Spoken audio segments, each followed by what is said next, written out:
Well, hey there, love. You're listening to episode 5 of the Being and Doing Now podcast, where we explore what it means to know yourself better, love yourself more, and share from the heart.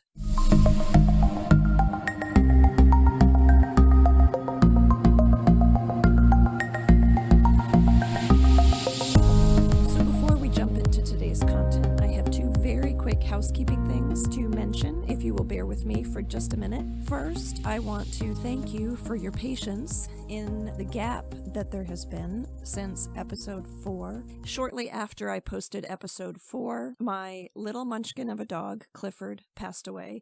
He was with me for about 12 years. He was my little love, an amazing being whose time I knew intuitively had come to a close in this experience.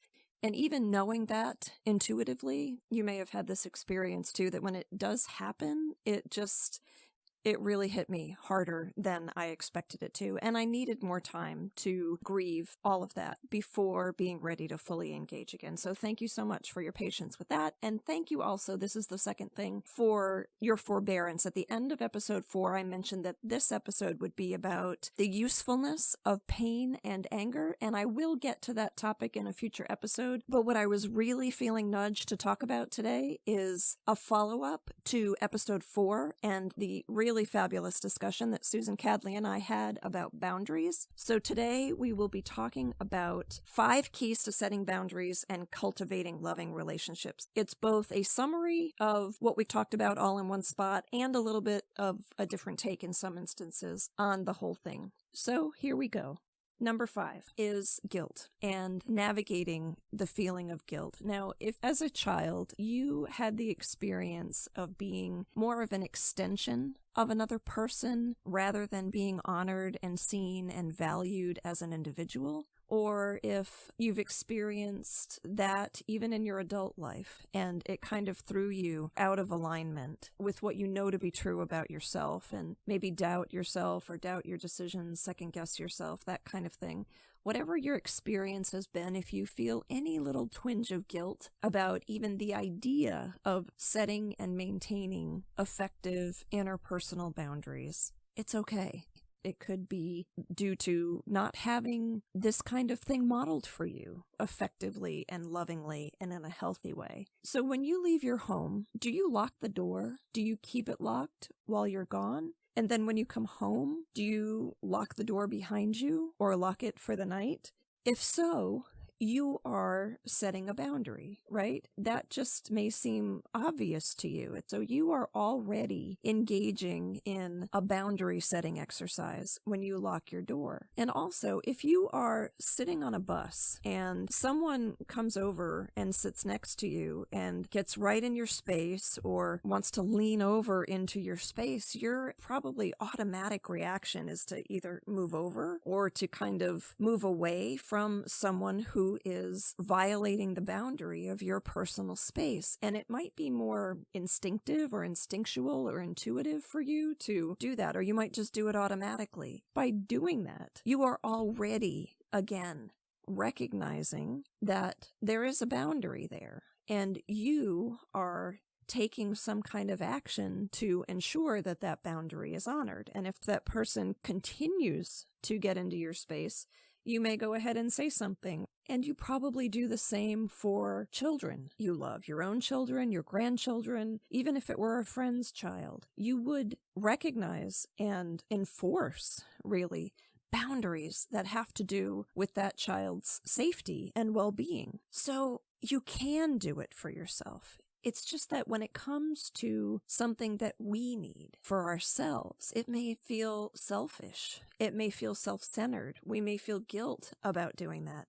But you can do it. You do it in other circumstances. And not only can you do it for yourself, but it is okay to do it for yourself. More than okay, really, because those effective boundaries help keep us healthy and our relationships healthy. So they're necessary. You know, Robert Frost said in his iconic poem, Mending Wall, that good fences make good neighbors. And he's right. Good fences do make good neighbors, and good interpersonal boundaries do make for better and more effective and more joyful relationships. So number 4, if you are in the process of either setting boundaries, if you feel like you haven't done that very well, or if you're looking at them again or revamping them or maybe fortifying them, look deeper. Here's what I mean by that. If you find that something annoys you or feels rude to you, or feels like someone is doing something that violates just simple common sense, common courtesy, that's a clue about what you're feeling. And it's often a huge clue about your boundary, where your boundary might be. So look deeper, feel into the emotion, kind of step away from the act or the incident or the event itself or the circumstance, and see if you can feel what the emotion is that you're feeling there and name it, right? Say, wow, I feel really angry about that, or wow, I feel really sad about that. So whatever it is, whatever the emotion is, name it and then sit with that. Again, not in judgment, just in observation, and then see if you can feel even deeper. You can utilize both your feeling nature and your mind and what you know about yourself to see what need is underneath that emotion. It's probably a need that is not being met. And by recognizing and identifying and acknowledging both the emotion and the unmet need that you may have, you can better go ahead and meet that need for yourself. That alone, getting that need met for yourself, by yourself, or feeling what's called agency or the empowerment that comes with meeting that need for yourself may very well make the emotion dissolve and whatever reaction or response you have to someone else doing something that ticks you off, right? And it also gives you a good idea of where your boundary might be. It's more information about that. So good clues, good information, and a good way to go deeper, because usually the thing that we think is the thing is not the thing, right? So, and we get caught up in the surface level thing that we think it is, and we try to figure it out from there when the answers really lie at a deeper level. So that's what I mean about the thing that we think is the thing is not the thing. So number 3, awareness. Awareness is huge, and there's 2 parts to this. There's self-awareness in terms of being aware of what we are bringing to something and how we are participating, which we'll talk about a lot in future podcasts. But self-awareness, and then more of a general kind of awareness that we are all at different stages with this boundaries thing. We are all also at different stages with growth and expansion and maturity and spiritual development and everything. So you may be really good at setting boundaries, or you may be really good at setting boundaries because you've worked on that or because you've been aware of that and you've implemented and you've practiced. So you've developed an awareness, right? Whereas somebody else might just be at those budding beginning stages of becoming aware. And then you might meet up with people who seem like experts at setting boundaries, who do it not only effectively, but who do it in a way where it doesn't cut, right? Where it doesn't feel sharp. The edges don't feel sharp. They feel gentle. They recognize and acknowledge and honor you, and at the same time honoring themselves. So awareness, awareness, awareness, and with it, kindness, kindness, kindness, right? And compassion, compassion, compassion. Also having the awareness that boundaries are going to look and feel different for everybody. And with that awareness, we can also be in tune with the fact that just as we want our own boundaries to be honored, we want to be aware of and honor the boundaries of other people, right? It's not just all about us and getting what we need and everybody else is kind of left to figure it out on their own, right? Or getting upset because you've expressed a boundary and somebody is not honoring it without realizing everybody has boundaries. Everybody has a need for boundaries. So the more that we recognize and honor our own boundaries, our awareness expands about recognizing and honoring the boundaries of other people, which is so important. So number 2, know that you will have your boundaries crossed. People are going to cross your boundaries. Sometimes they know what they're doing. Sometimes they do it in a very intentional and hurtful way. And sometimes people do it really unconsciously because we're all different, right? So where our boundaries are and what might be sensitive for us may not be the same for other people. So they don't know necessarily that they've crossed a boundary.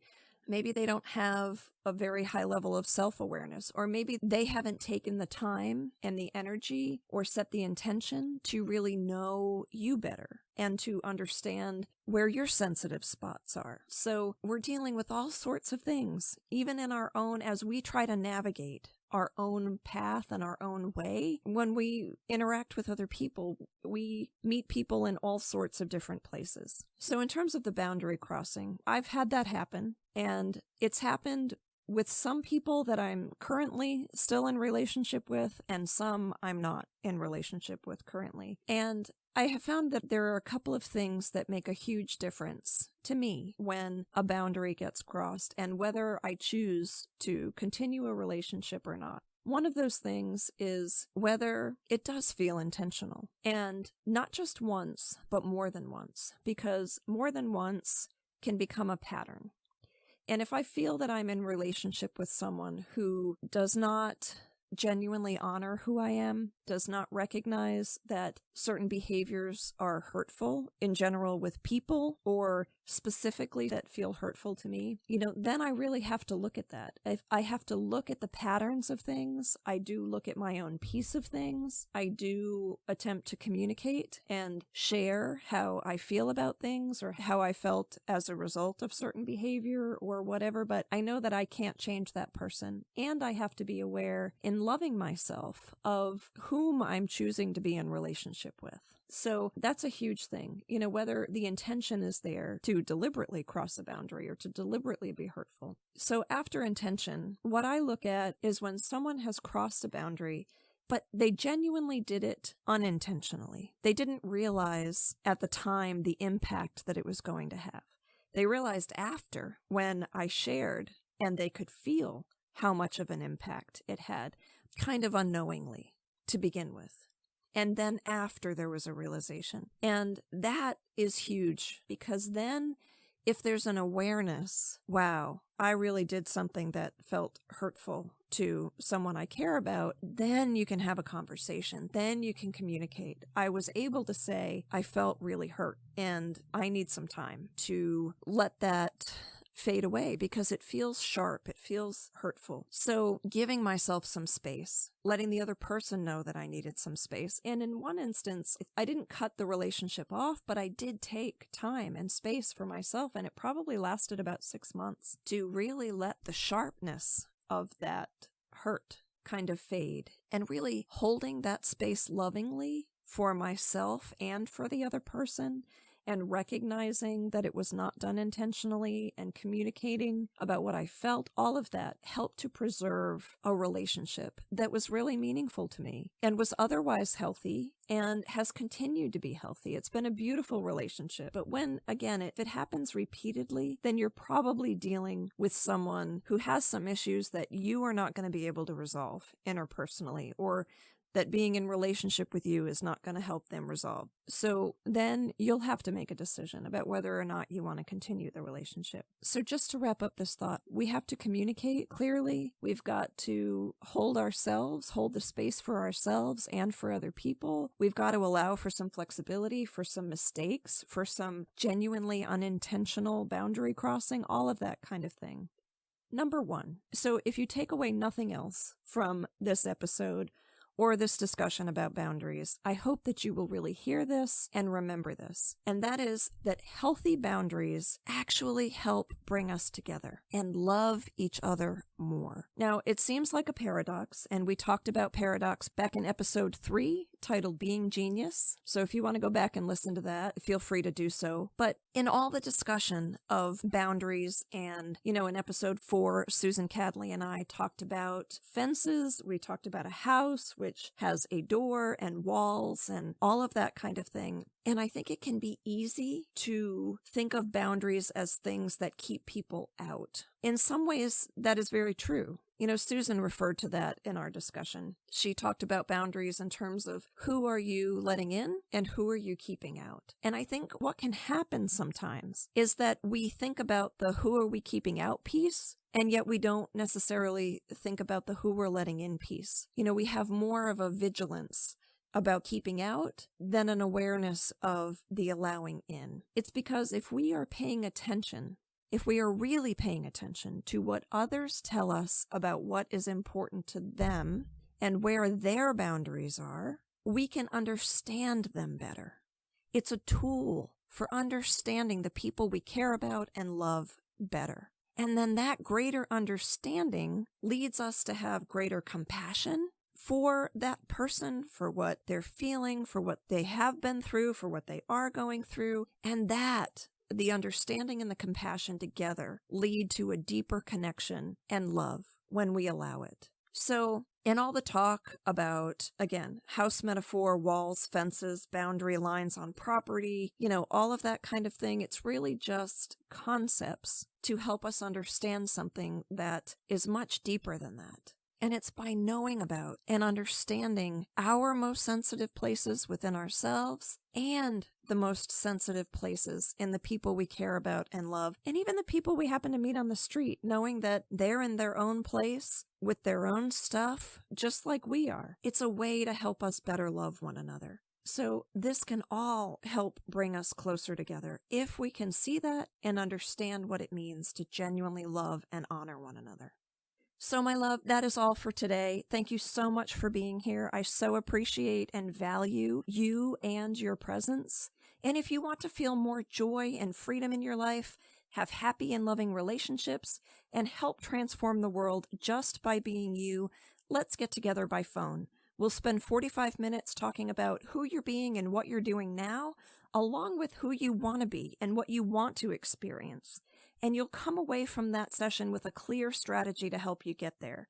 By the way, there is no fee for this time together, so head on over to beinganddoingnow.com, click the Work With Me tab, and go ahead and schedule your free session. And if you find value in this podcast, please go over to iTunes and give it a 5-star rating, leave a review, and share it with a friend. All of those things not only help get the word out about the show tremendously, but it also does people a great service. People who are looking for this information and this transformation, and you can be the bridge between what they are seeking and desiring and this show. So thank you so much for being willing to be that bridge for people.